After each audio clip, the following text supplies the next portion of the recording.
Jordan is getting ready to seal Sharon's doom while Nikki confronts her worst nightmare. Victor is the only person who can put an end to Ian and Jordan's reign of terror, and based on this week's Young and the Restless video preview, it appears that he plans to do just that. In addition, Nate ends up at the door of a dashing young man who might or might not be the person he's been searching for while trying to find the much-discussed Damien. After searching far and wide for Damien, Nate will meet with a young man this week who remarks that he doesn't receive job offers from cold calls very often. He continues, not to mention a company executive flying out to meet me. What did Nate say? I don't waste time when I see someone I like. Is this his half-brother? In other news, Ian and Jordan's most recent plot is still developing. As you remember, Jordan caught Sharon off guard while everyone was preoccupied with the scene Ian made at society. As the evil pair plots to ruin Sharon's life by accusing her of a crime that hasn't been committed, Phyllis's murder, she is now at their mercy. Jordan tells an unconscious Sharon this week that she should be thankful that she isn't at the bottom of a river just yet. Will the blonde with the beard wind up like Heather, thrown into the water underneath a bridge? Nick appealed to his father for assistance after the police believed Ian's narrative that he was a reformed criminal hook, line, and sinker. Which brings us to the startling scene where Nikki arrives downstairs to discover her husband standing in the living room with a man who slowly turns around and turns out to be Ian. Why in the world is he here, she insists. Has Nikki finally met the man who used to torture her, or is this all a nightmare? I always want to love the Young and the Restless as much as I used to, even though you can't tell from the essays I write for soaps.com.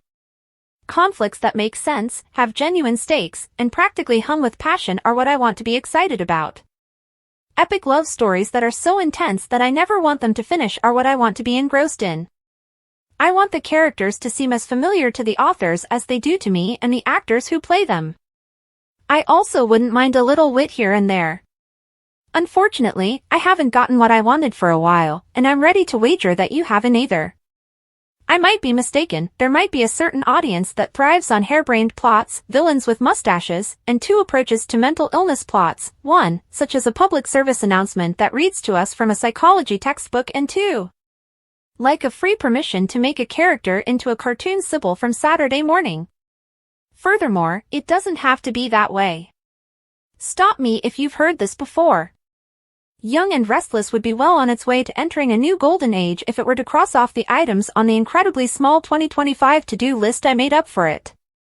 Co-creators William J. Lee Philip Bell would also be pleased. For the sake of Liz Foster, please stop making up stories about who is the CEO of whatever enormous corporation. I'm going to take a chance and assume that, at least in this case, it's acceptable if I say we on behalf of everyone. Don't. Take care. Actually, we don't give a damn. Let's have some romance. Indeed, aside from Victor referring to Nikki as my baby, Diane and Jack scheming before launching another Fakopta plot, and Brat of the Year runner-up Kyle, Billy took the title, hands down, frolicking with Claire, Genoa City's equivalent of Wednesday Addams and Laura Ingalls. Young and Restless continuously wants viewers to suspend all disbelief, even though we've all watched soap operas long enough to know that they demand some suspension of disbelief. It's too much to ask, not simply too much. Before allowing the story to emerge, someone must learn about their characters and what makes them unique. According to Monday, January 6th spoilers for The Young and the Restless, Faith Newman will lash out at Mariah Copeland and assign blame because she missed Sharon Newman, but she will eventually say she's sorry. Mariah will encourage Tessa Porter to guide her through her evening at society after realizing that her emotions are running high. From Mariah's perspective, it will be suspicious that Ian Ward appeared with an inhaler when Tessa needed it. Mariah will believe that Ian had a reason for saving Tessa, and she will conjecture that perhaps he did it to get her approval. Mariah would think that Ian was attempting to convince her that he has changed because he is acting like a changed man of the cloth.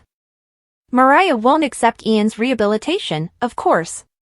On Monday's YNR episode, Victor Newman won't either when a security guard finds Ian and makes him come to the ranch. Nick Newman will accuse Ian of being involved in Sharon's suffering and will insist on knowing her whereabouts, even if Ian claims he is back in town to make atonement. Ian will maintain his claim about changing his ways and deny any knowledge of what is happening with Sharon. If Victor learns that Ian is responsible for everything that has been disturbing his family, he will threaten to have Ian disappear and warn him to leave Genoa City forever. Ian would remind out that Nick had threatened him previously and acknowledge that he had already written a letter to the police, essentially saying that the Newmans would be held accountable if he were to suffer any harm.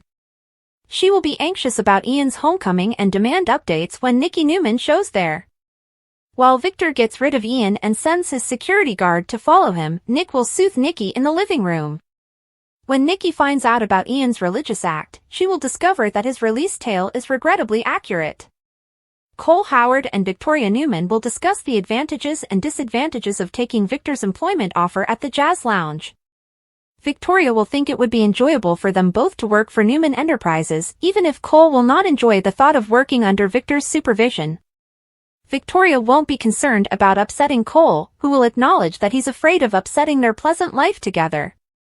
Victoria won't want Cole's decision to be influenced by her exaggerating how strong their relationship is. Cole will be grateful for the advice even though he is still unable to make a solid decision regarding his future. Although she will ultimately postpone Sharon's terrible destiny, Jordan will be responsible for disposing of her in the river and preparing the scene for Phyllis Summers' frame-up. Jordan intends to use Sharon as an insurance policy and will instead chain her up in what looks to be the sewer system. Jordan will use this tactic to make sure Ian fulfills his end of their crossing collaboration.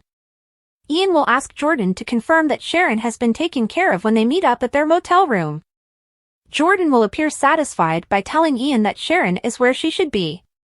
Sharon will be upset and cry out for assistance when she regains consciousness once the chloroform wears off and realizes she is chained up. Regarding Victor's prediction, he will tell Nikki that Ian will make a mistake eventually and that Victor will have a plan to bury him when he does. Keep watching the CBS soap opera because Victor and Ian are about to have another big confrontation, according to spoilers for The Young and the Restless. According to teasers for The Young and the Restless, Victor Newman will be on his guard against Ian Ward because he is aware of the villain's potential. Since Victor's security guard will be following Ian and perhaps see a lady entering his motel room, Victor might be able to learn more about Ian's accomplice. Naturally, Victor won't think that woman is Jordan right away because he thinks she's incarcerated. Victor is aware that Jordan is still incarcerated at a maximum security facility from which she is unable to leave. But Ian was able to make use of his resources and replace Jordan with someone who was willing to do so. Ian was able to rescue Jordan and begin this partnership since there was a dying widow who needed money for her family. Victor might go one step closer to learning the entire story over the week of January 6th to 10th. According to YNR teasers, Victor will give Michael Baldwin additional directives, including the duty of learning more about Ian's activities after his release. When Michael starts looking into it, he might find out that Ian was a prison chaplain at the same institution where Jordan was placed. Michael might look into this more because that alone might raise suspicions. Even though the prison may reassure Michael that Jordan is safe, he can still suspect that something is amiss.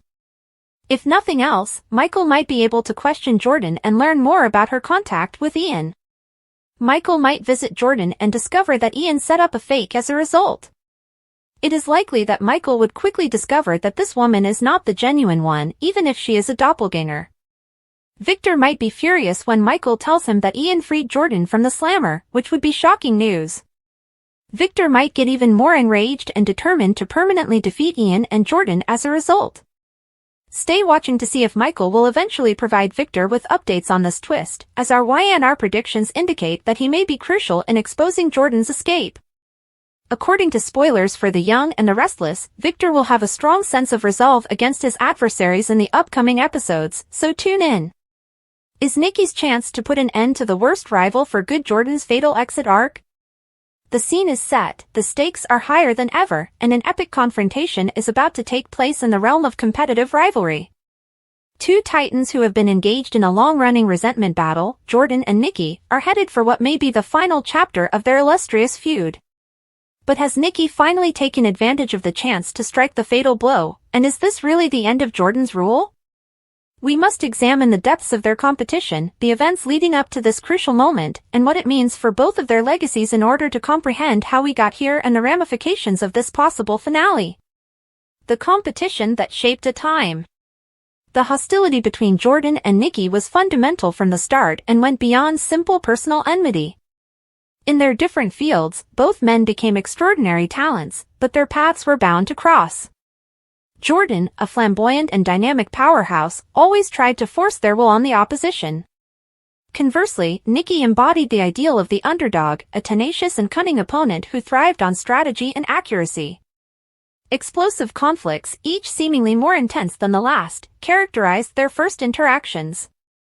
Both onlookers and experts were astounded by how their divergent approaches produced fights that were equal parts exciting and unpredictable. But as time went on, this competition grew outside of their work environment, permeating their personal lives and forming a story of obsession. Jordan's claims of victory simply strengthened Nikki's resolve. Jordan's confidence grew stronger with each setback Nikki faced. Fans split into passionate camps, each convinced that their hero would win out in the end, and their feud became the stuff of legend. The final exit arcs build up. No one could have predicted the stunning turn that opened the current chapter of their story. Jordan's aura of invincibility began to wane. Their reputation was damaged by a number of out-of-character blunders and public disputes, which made supporters wonder if they had lost their edge. Nikki's star was rising in the meantime. Nikki's improved confidence and competence, along with a string of strategic victories, established her as the undisputed heir apparent. However, their most recent meeting was the last spark. Jordan's desperation was evident as they further alienated their fans by using actions that many considered dishonorable. But Nikki maintained her composure and used the occasion to emphasize how different they were from one another. The storyline underwent a significant transformation, with Nikki emerging as the prophet of change and Jordan now being portrayed as a waning despot holding on to power. That encounter had far-reaching consequences. Jordan was under increasing pressure to demonstrate that they still had what it takes to compete at the top level after public opinion sharply changed in Nikki's favor. There would inevitably be a rematch, but the stakes were bigger than ever. It's a fight for redemption for Jordan. For Nikki, it's an opportunity to deal their biggest adversary the last, crushing blow. Handcuffed in captivity, Sharon awakens, Jordan's insurance policy. Amidst the turmoil of the rivalry's development, the story has become even more tense due to a startling discovery. A significant part of Jordan and Nikki's lives, Sharon, has vanished inexplicably. In a terrifying twist, the reason for her disappearance is revealed. Sharon wakes up, tied in an unidentified place, and imprisoned as part of Jordan's desperate insurance policy. Jordan's reasons for taking such a severe action are yet unclear. Is it an intentional move to psychologically weaken Nikki before their rematch, or is it an indication of Jordan's mental instability as they search for any way to stay in control? A completely different dynamic is brought about by Sharon's imprisonment, which forces Nikki to face not just their opponent in the arena but also the ethical and psychological fallout from Jordan's behavior. Hostage Sharon's new hiding place in Jordan, Victor tells Ian to leave. It becomes evident that Jordan's actions are more planned than they first appeared to be when the specifics of Sharon's captivity come to light. According to reports, Sharon has reportedly been relocated to a more guarded area, making rescue operations more difficult.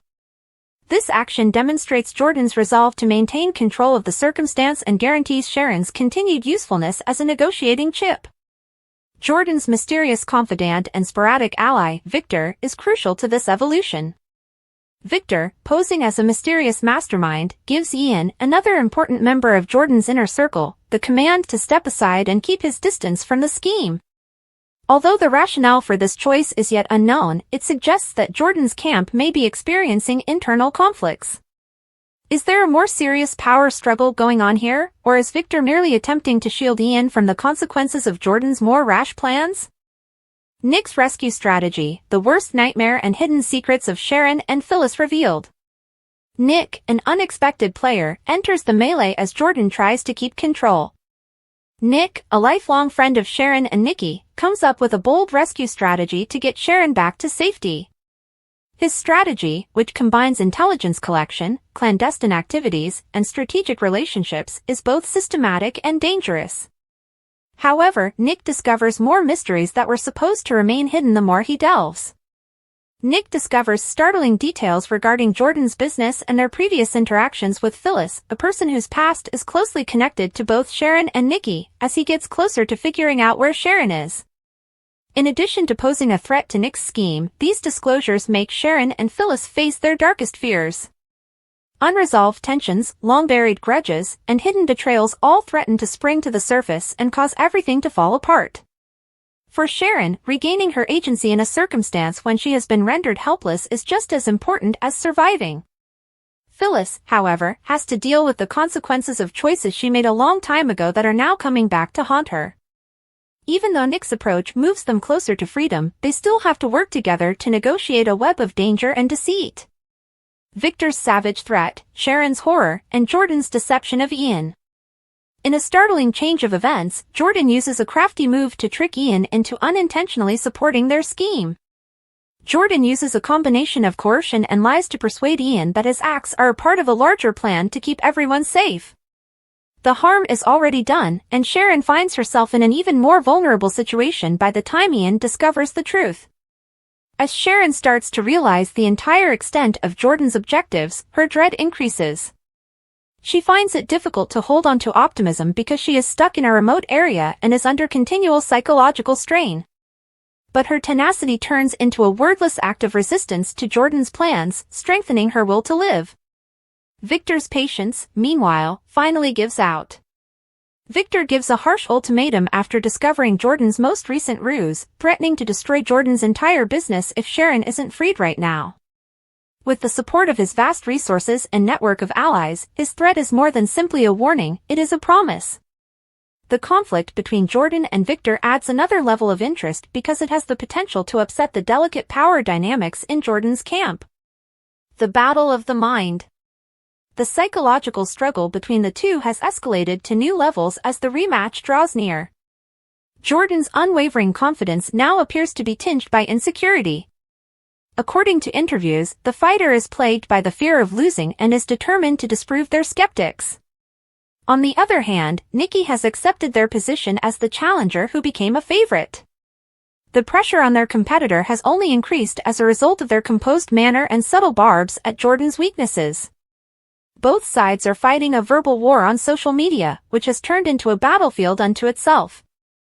Jordan's fans hold out hope for a miracle return, while Nikki's supporters celebrate their ascent as a testament to justice and tenacity. This prelude's intensity has produced an environment where every word, gesture, and action is closely examined, heightening the drama in an already tense scenario. The last battle. The world will be watching when the time for truth comes. With both fighters taking no chances, the rematch is sure to be an unforgettable sight. Regaining the dominance that previously characterized their career will probably be the key to Jordan's plan. In an attempt to remind everyone why they were regarded as the finest, they would try to overwhelm Nikki with a show of strength and violence. But Nikki is skilled at countering Jordan's advantages. Their strategy will probably center on taking advantage of Jordan's flaws and keeping the poise that has come to define them. Nikki has a good chance of solidifying their reputation as the team that put a stop to Jordan's rule if they can persevere through the storm and carry out their strategy. The question of legacy. The legacy of both combatants will be significantly impacted by this matchup, regardless of the result. For Jordan, winning would be a reminder of their long-standing dominance and a joyful return to form. A defeat, on the other hand, would validate their downfall and would condemn them to the status of faded stars who were unable to change with the times. For Nikki, winning would confirm their reputation as a pioneer in their industry. In addition to marking the end of their trip, it would also demonstrate the strength of tenacity and strategic acumen. Even while a defeat would be disheartening, it wouldn't be as terrible because Nikki's reputation as a fierce competitor would probably live on, providing opportunity for future atonement.